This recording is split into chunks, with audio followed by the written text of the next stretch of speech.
So, funny story. I was actually in the process of typing up a script predicting who would be in the Season 2 roster, but then I log on to YouTube to go get some footage, and it turns out that they actually announced it. So instead of a video of me guessing who would be on the roster, by the way, for your information, I actually guessed one of them right, that being M. Bison. Here I am making a video of my commentary and my personal thoughts on the roster. We're also going to be going over what the community seems to be saying because I made a discussion on the Steam forums about this, and I got quite a couple replies. And I've been searching through the comments on the Season 2 reveal and the M. Bison gameplay trailer. So, ultimately, let's just get into it. So to start off, this most likely does not need any explanation if you're in the loop with Street Fighter, or the fighting game community in general. But just in case you're that one person who doesn't know, yesterday the Street Fighter official YouTube channel dropped a video revealing that M. Bison, Elena, and this is really shocking considering that we're only in Season 2 of the game, two guest characters are coming in. Terry and Mai from Fatal Fury and King of Fighters. At least I'm pretty sure they cross over in King of Fighters. I do know for a fact they're from Fatal Fury. Excuse my ignorance. Overall, the community seems to be reacting how the developers anticipated they would, because a little while before this dropped, in an interview with Takayuki Nakayama, who is the director of Street Fighter 6, he explicitly stated that when the trailer would drop, the team expected the fans to go, quote, "Huh? What are you doing?" Which, I gotta say, that's generally how people are reacting, it seems. Like here, for example, let's take a peek at what people are saying on the Steam forums. Here, the replies seem to be extremely mixed. We have answers like this one, right next to answers like this one. All around, though, people seem to be extremely shocked that we got guest characters this early, and I'm one of them. Hell, I wasn't expecting any guest characters at all. Like, I'm pretty sure we didn't get any in 5, we didn't get any in 4. To be honest with you, I can't really remember the last time we had a crossover in a mainline Street Fighter game. I'm not really sure if Street Fighter X Tekken counts, but even if it does, that's still a pretty long time since we've had a crossover. So I was not expecting that at all. When I read that he was expecting us to be shocked, honestly, me and some of my friends were speculating that we would get characters like Hugo or Dan, or like, you know, just characters that no one really cares about. But no, we got two characters people really care about.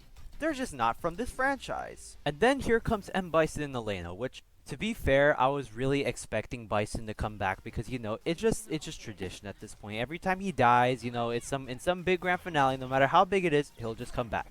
You know, that's ultimately the Street Fighter rule of law. And that's not even counting the hints we got in the recent updates for World Tour, which, if you haven't seen it, I'm not going to spoil anything.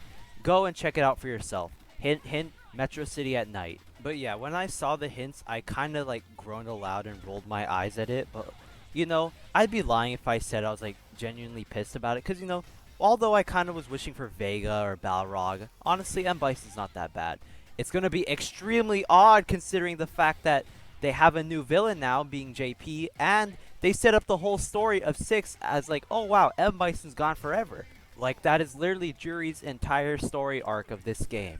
But honestly, I'm excited to see how they handle him. After all, he looks like a hobo now with just randomly riding a horse, and his empire has been pretty much decimated. You know, let's be honest. At this point, all the Heavenly Kings are just doing completely fine and leading completely different lives without him, you know? Fang's sitting under his bridge, like, selling drugs or whatever, you know? Balrog's just leading a normal life, it seems, trying to take care of Ed. So yeah, we've known what he's doing since the end of Street Fighter V. He's literally just in Thailand. And Vega, well, we don't know anything about Vega, but I'm assuming he's looking in a mirror somewhere. And then we come on to the subject of Elena, which, oh boy, howdy do I have trauma of Elena.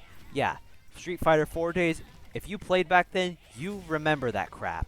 So coming back from that after such a long hiatus, I don't think Capcom is going to ruin Elena's reappearance by making her have that damn healing mechanic again. And if they do, well, we're all screwed. That's just it. I hope fighting online will be fun still. Okay, I'm just kidding. I'm being sarcastic. But hey, you get what I mean. So case in point, honestly, I'm really excited to see how Season 2 turns out. Well, I think a lot of the picks are just really odd and random, and especially the two guest characters, Mai and Terry, I'm excited. You know, I'm always happy to see what Capcom's going to try and do this time in Street Fighter 6. And I'm especially curious on how they're going to handle M. Bison, as I said before. Because it seems they're going to be doing a unique take on him this time, which, if they do, that's cool. It's going to take a lot of balls, but that's cool. I hope that's what they do. But honestly, no matter how it turns out, I'm not going to be too sour about it. What What do you think about Season 2? Tell me what you think in the comments below. I'm gonna read it and write a reply to it because honestly, I'm curious what you think. So yeah, that's my piece for today, and I'll see you later.